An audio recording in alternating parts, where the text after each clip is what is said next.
Magandang umaga po, magandang tanghali, magandang hapon, magandang gabi mga kaantingero, antingera o dyan.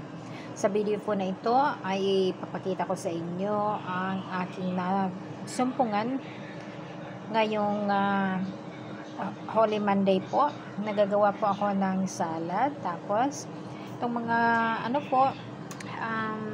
peppers po, yung panghalo sa salad. Ito po yung nakuha ko. So, kapag kayo po nakakuha ng ganito, na yung may green po sa loob na maliit na pepper din, wag niyo pong tatanggalin yan. Wag niyo pong tatanggalin. Anuhin niyo na po ganito lang. Tapos, patuyuin po ninyo. Kasi maganda po yan sa negosyo.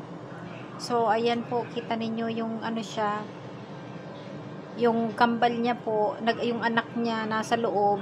So, marami po tayong makikitang ganito, So, pero pag kayo po nakasumpong ng ganito, wag ninyong itatapon, wag ninyong lulutuin. Kung naman, tanggalin lamang po kasama itong mga buto, Pero sa akin po kasi marami naman akong So, papatuyuin ko na lang pong ganito. Maganda po ito sa negosyo. Sige po, bye for now.